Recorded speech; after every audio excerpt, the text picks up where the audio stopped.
Storms moving in tomorrow, but today's going to be pretty quiet. It'll just be windy. We get into the upper 70s this afternoon, some clouds rolling on in, and then with that strong southeast wind, it'll start to turn more humid, and then it's pretty humid tonight and into tomorrow. Look at today's winds. Winds will get gusty as we go in through the afternoon. They'll get even gustier going into tomorrow.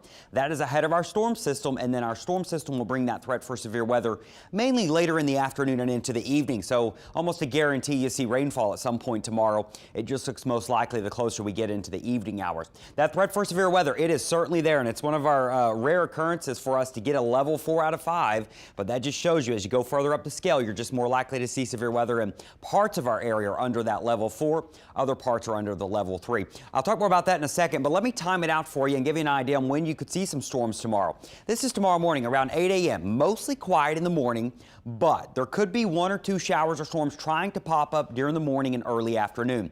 That should be fairly isolated, meaning there's probably going to be 1 or 2. That's it. Those could pose a severe weather risk, so we'll have to watch that closely. But the more significant line of storms, widespread storms, moves in later in the day, going into the afternoon and evening. So it'll probably start a bit earlier in the afternoon on the North Shore, and then south of the lake, bayou parishes, river parishes will be closer to sunset and after sunset. As that line of storms moves in, it will slow down. So then we'll be watching not only for a severe weather risk, but also maybe some flash flooding across parts of our area. And then by tomorrow night, it will move on out. Here's that severe weather threat. It is a level 4 out of 5. Notice it's highest on the North Shore. It's highest once you get up into southwest Mississippi. That's where you're more likely to see damaging winds, large hail, and a few strong tornadoes. There is going to be just all the ingredients coming together that we could be tracking some pretty strong tornadoes tomorrow, especially north of the lake. But even here on the South Shore, we're included in that level 3, and there is still enough spin down here where we could see a few strong tornadoes.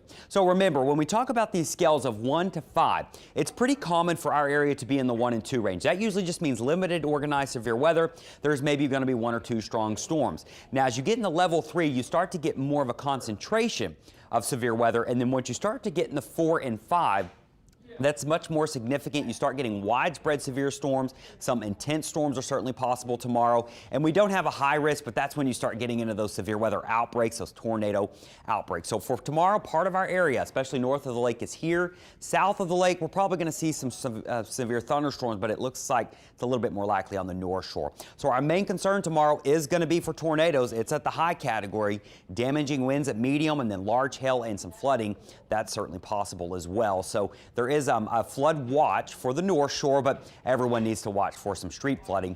You know, that can happen anytime we get a quick 1 to 2 inches of rainfall, which is possible tomorrow, and that would be mainly in the evening hours. So stay weather aware tomorrow. Download our WWLTV app. It's going to be one of those days where you really need to stay plugged in. Not everyone's going to get significant severe weather tomorrow. That's not how it works, but there is that possibility of a few very intense thunderstorms, and it's quite rare for us to have a level 4 out of 5, so we'll be watching it. The good news is after tomorrow, boy, that's a good 7-day forecast, 60s and 70s and lots of sunshine through the weekend.